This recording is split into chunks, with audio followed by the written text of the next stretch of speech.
How hard is it to remain optimistic? For me, it was very hard. All I heard was about politics with their bag of tricks and lunatics. I listened as people yelled about global warming. It's gonna stop snowing, oceans will be overflowing, nature is outgoing.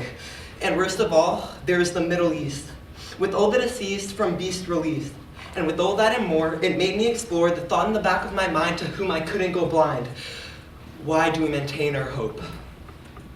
A man with the most famous dream once said, "We must accept finite disappointment, but never lose infinite hope."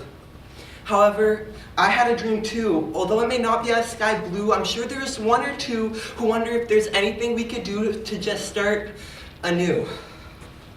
I'll be honest though, the day after having that dream, I was driving with the radio on.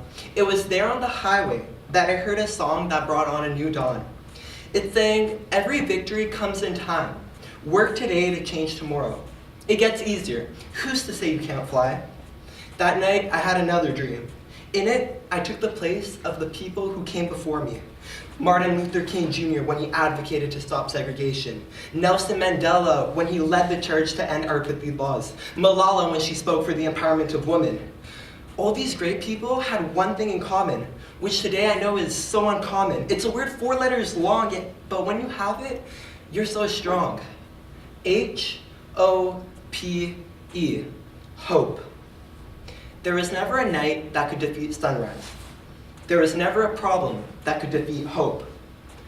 Will we reach the moon? Will we dive to the deepest depths of the ocean? Will we figure out ways to overcome wars and disasters without hope? I'm glad that those are times we passed, but it's all in the past. I'm still unsure about today and if we can make it out without dismay. It was then when I had one last dream on this theme. LGBTQ+ activists, once discriminated so harshly against, now becoming recompensed for all the times they were locked out like a fence. Daniel Craig, once just a blonde, living on the street's pond, now a big actor by the name of James Bond. So, I guess after all this time, I changed. The road is unsure now, but when hasn't it been somehow? The only reason we're here is that someone, somewhere, whether it be a leader, an inventor, a scientist, peacekeeper, athlete, or just regular person like you and me, believed. So I urge you, believe. Have hope. Believe. Thank you.